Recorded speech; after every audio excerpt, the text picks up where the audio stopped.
Well, thank you for choosing KTN News to inform you. We now want to have a conversation centered on the state of healthcare in the country, because despite the resumption of doctors to their workstations in various public hospitals across the country, health services are yet to normalize. And this is because clinical officers and medical laboratory officers are still on strike. They have down their tools due to a couple of issues that they want highlighted by the government in terms of their grievances. And we just want to get a status update on the progress so far. So in studio right now, I'm joined by Nicholas Odipo, who's the chairperson of Kenya National Union of Medical Laboratory Officers in the country, and equally joined by George Gibore, who's the Secretary General of the Kenya Union Clinical Officers right here in the country. Gentlemen, thank you so much for your time. I know it's been a busy week. We're talking in the midst of an industrial action, but thank you so much for your time and coming to the studios. Let's begin with you, Odipo, because a lot has been happening ever since you downed your tools. We've seen some medical laboratory officers go to the streets, industrial action in terms of agitation of their grievances to be heard by the government. Let's start with the latest so far. Is there any progress in terms of the negotiations between the government, in terms of the all-government approach which we've seen, and the union representing the medical laboratory officers? Okay, thank you. Thank you very much, Jesse. Unfortunately, the government has not engaged us in any discussion.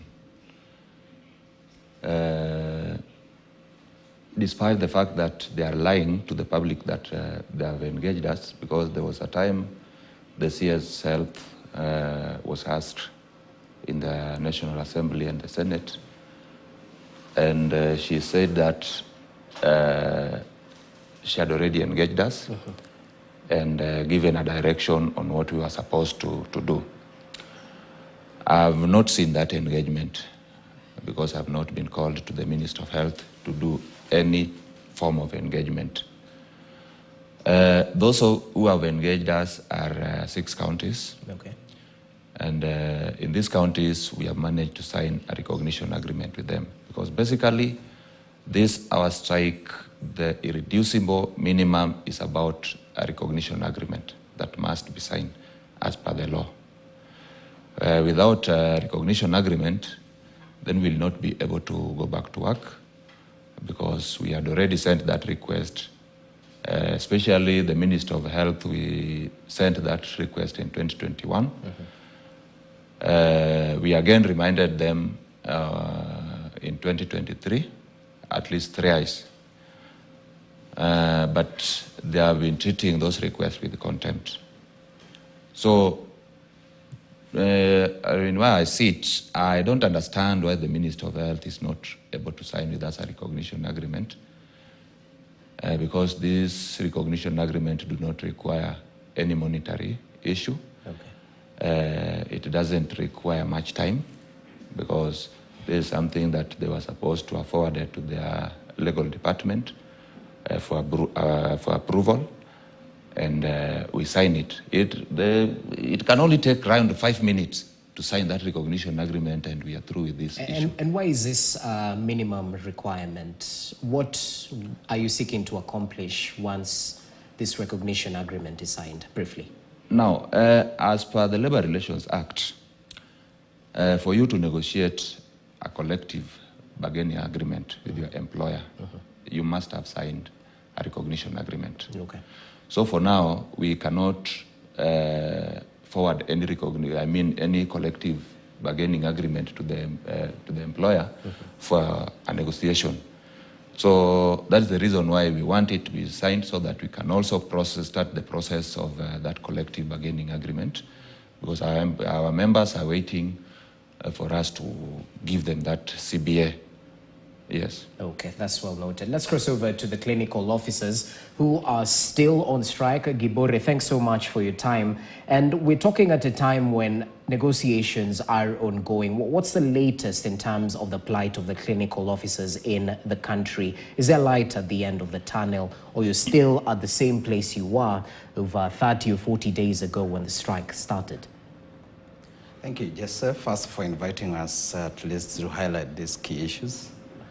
And we are talking about health, which is more of a determinant to the progress of any country in terms of economical growth, because then if you spend a lot of time in terms of being sick, seeking medication, then you lose your productivity, productive time. Now, we as a clinical officer, we are doing day 52 of our strike. Okay. And the strike is still on because we have not been able to iron out all the issues that we brought on the table. We had 10 demands.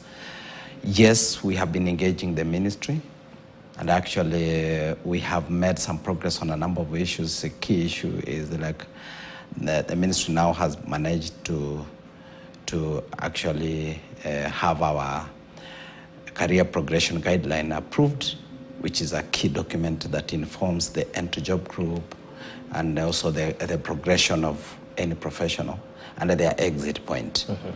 Two is that we have managed also to negotiate on the CBA part that had actually stagnated, and we have ironed out all the clauses that we are not able to agree.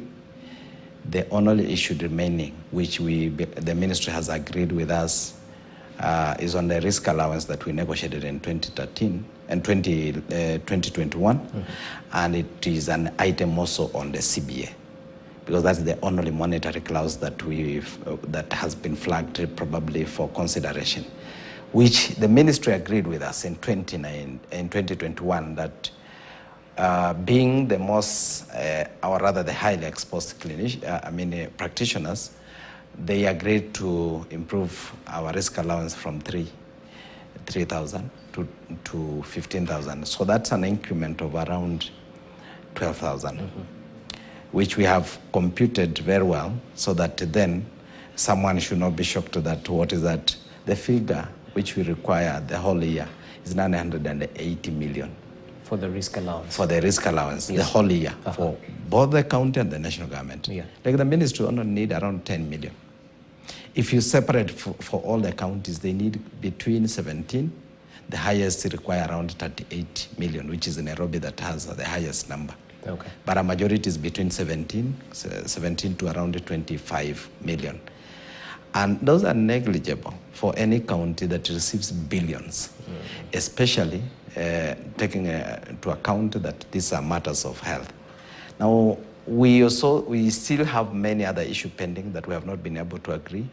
Our interns, in terms of, we are claiming that they must be paid as per the approved staff establishment, and also ignore the SRC advisory that they be paid a lump sum, or rather stipend, of around the degree 50 and the diploma they are paying now 3,500.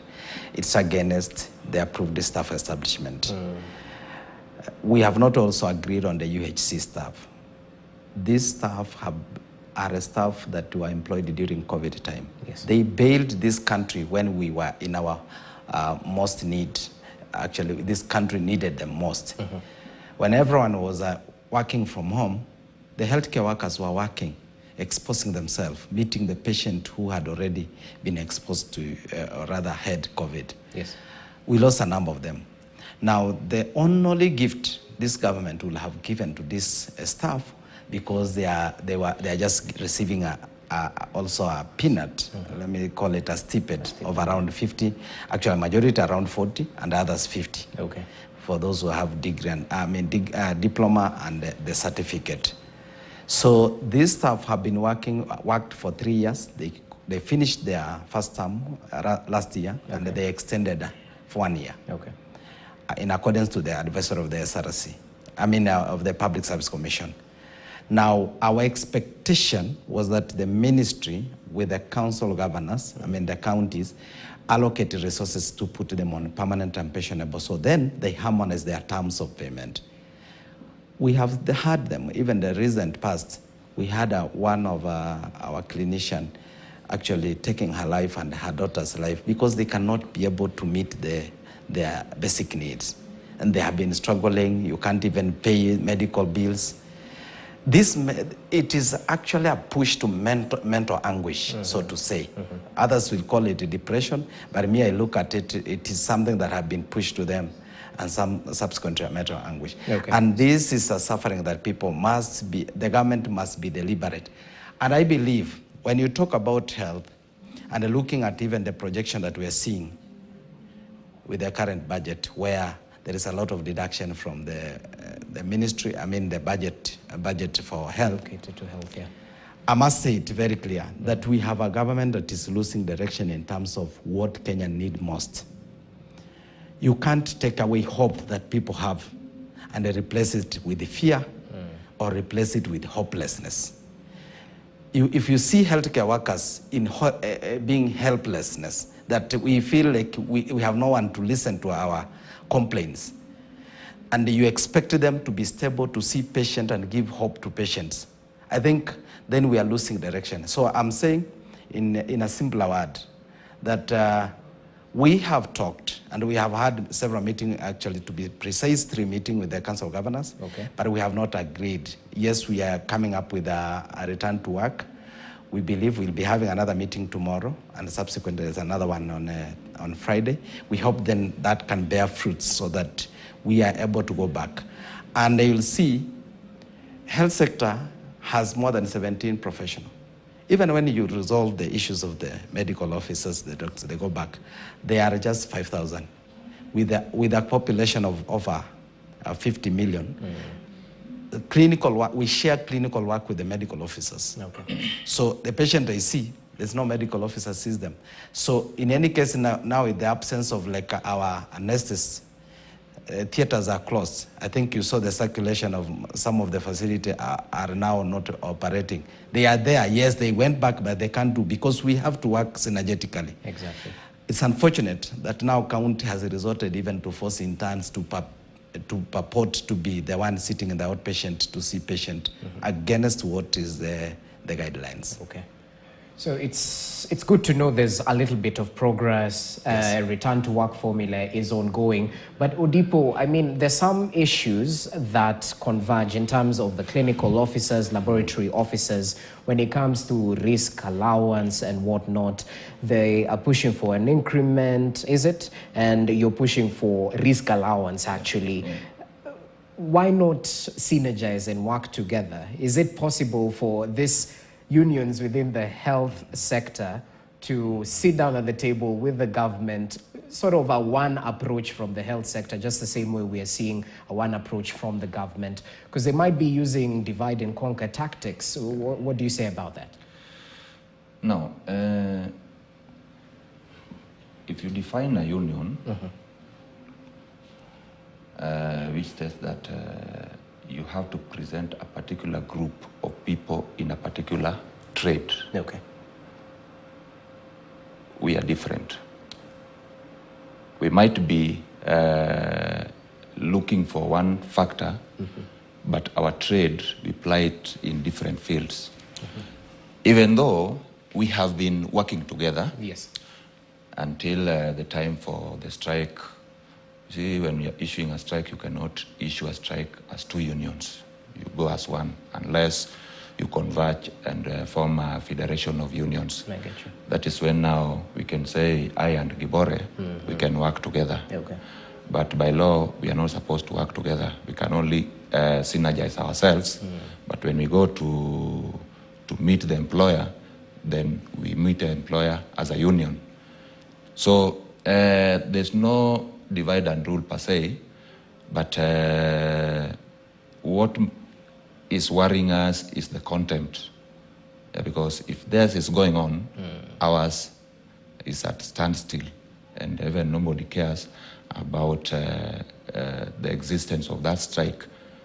But there's one thing that I had already told you about the emergency services. When we were going for strike, we left some of our colleagues that were offering blood transfusion services.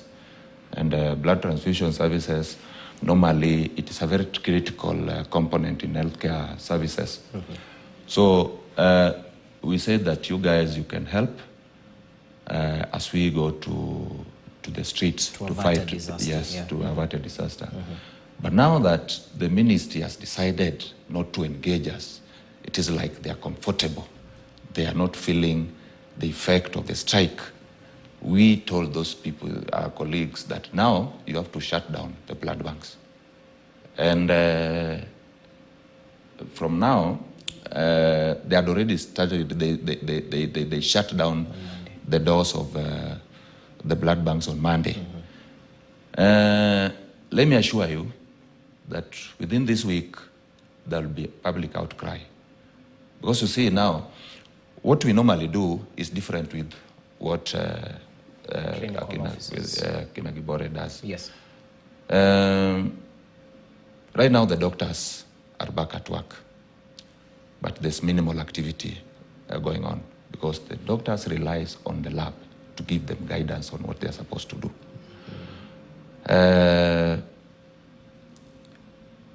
The private sector, by virtue that we are going to shut down the blood banks, Yes. are going to be affected.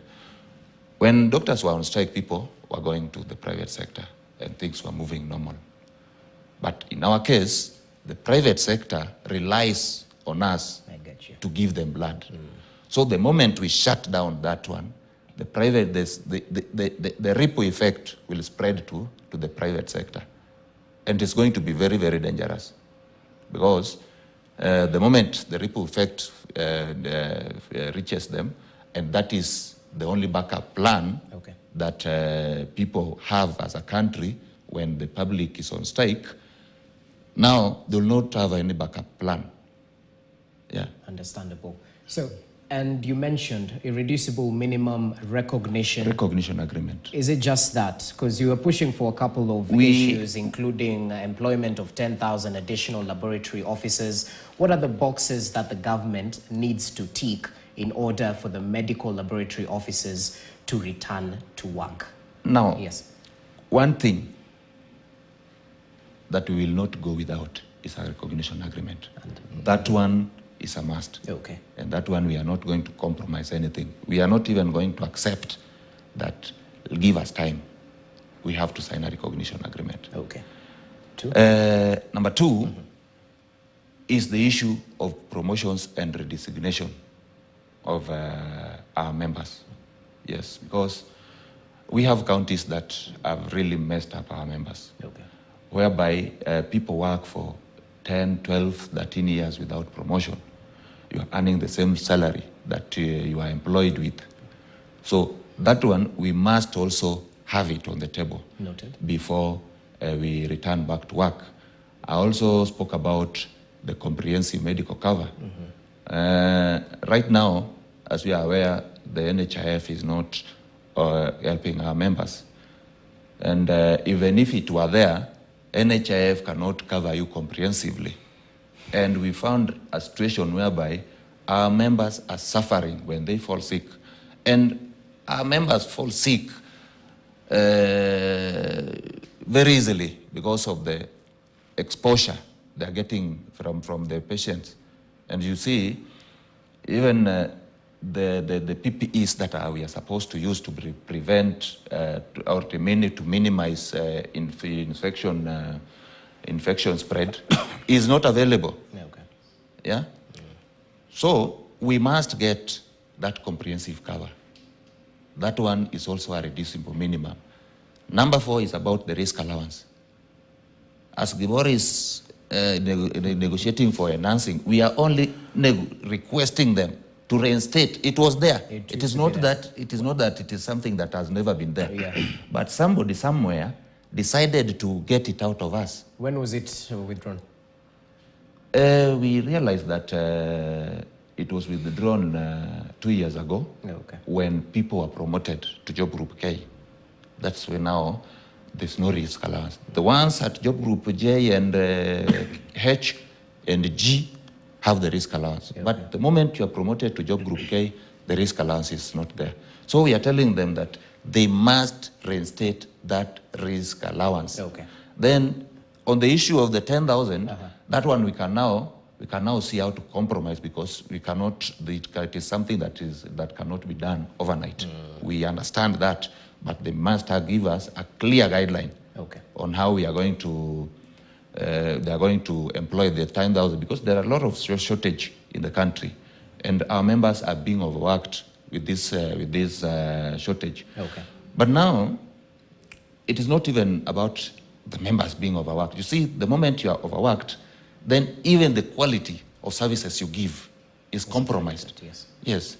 So they should stick to the Article 43 of the Constitution of Kenya that requires the government to give quality and affordable healthcare services. Yes. Gibore, as we finalize now, because a lot has been said and done, you've mentioned that you're still on the negotiating table. Return to work formula might be coming, hopefully in the next few weeks or so. So sooner rather than later, if I can put it that way. What is the issue currently on the table that needs to be addressed so we can finally hear, breaking news, clinical officers back to work? What issues haven't been highlighted that we might need to highlight right here as members of the Fourth Estate so we can actually push this in terms of a resolution coming? As I have said, there are sticky issues that we have not been able to agree. The UHC issue, in terms of transitioning them to permanent and pensionable. We really need to get a clear way forward in terms of how to handle those people. And we have done our best, including now having had the Council of Governors as citing the decision of the Intergovernmental Coordination Summit, which is chaired by the President, who made a decision to extend their contract for 3 years in the same punitive term. We have done an appeal to that summit. We believe then that they can consider that position and consider it as a... We have engaged actually the ministry, also the Council of Governors. And the Council of Governors are saying they are willing to take them at a harmonized position, a harmonized term, so that then they should not be complaining of being discriminated. And that's to mean if only the Treasury can provide funds. So then that caps is that we have had this problem, and every time we complain at the council, the counties say they don't have money. The ministry says we are not the one handling health.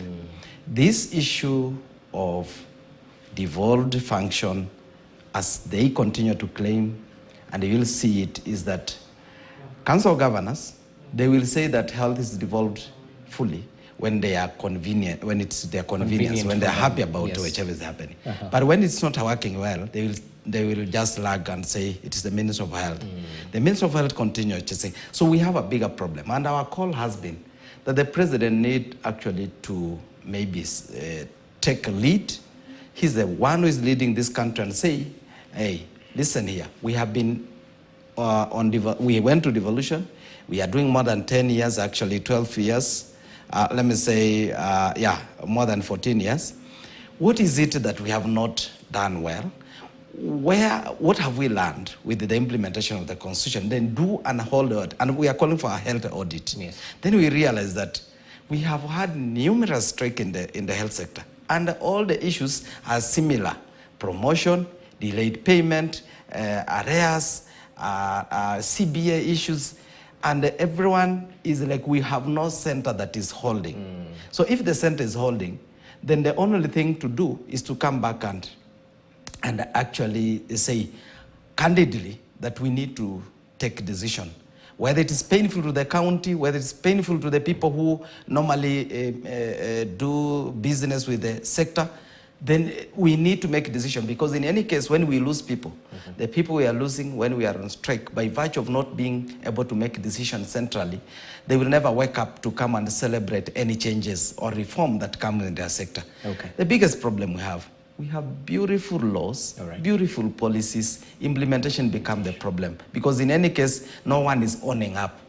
So can't it then be reasonable that we, the union, are a pro-government, actually more of calling the government on what they need to do so that they can be productive? But I thought the whole government approach means that you have a representative from COG there, from ministry there. So this blame games will look bad on their end because they're all there. It's represented.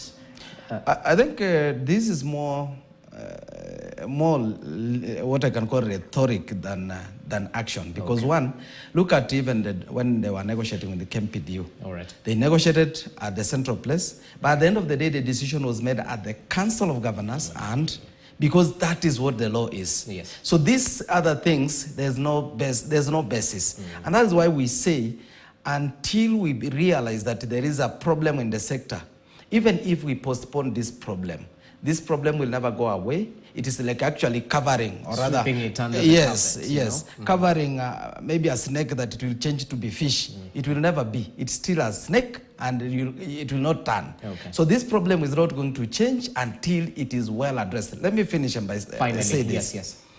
That we need a government that really look into the need of the poor people. Invest properly in the health sector. If indeed we have put policy like SHA, the FIF, the digital health, the primary health care, how do we functionalize them without money, now that we are deducting even the budget that is supposed to be allocated to health? If indeed the problem is about who is to make a decision and who is to carry what, to do what, then let's centralize the management of the health sector so for us to get a way forward. Otherwise, I think this fight is on, and we'll continue being on strike. Even if we call it off tomorrow or suspend it tomorrow, I can guarantee for Kenyan that this thing will still be back, and it will come back to bite us. So we definitely don't need to sweep things under the carpet, Yes. Resolve them inconclusively. And it's really proper to note that the government has shown good effort, at least with the clinical officers. It's a game of wait and see for the laboratory officers and see whether their plight will be heard. Gentlemen, thank you so much for your time. And we truly hope for white smoke, as it's usually said, so Kenyans can stop suffering, especially those who need medical care in public health facilities across the country. Nicholas Odipo, I hope the struggle continues, but it's not for long. He's the chairperson of the Kenya National Union of Medical Laboratory Officers right here in the country, and we're equally joined by George Gibore, the Secretary General of the Kenya Union of Clinical Officers, who mentioned that they're still in negotiations with the government, and hopefully a return to work formula will be coming soon once they tick all the boxes that are needed. Gentlemen, all the best. Allow us to leave that interview at that particular note. We shift focus to other matters. Thank you for watching.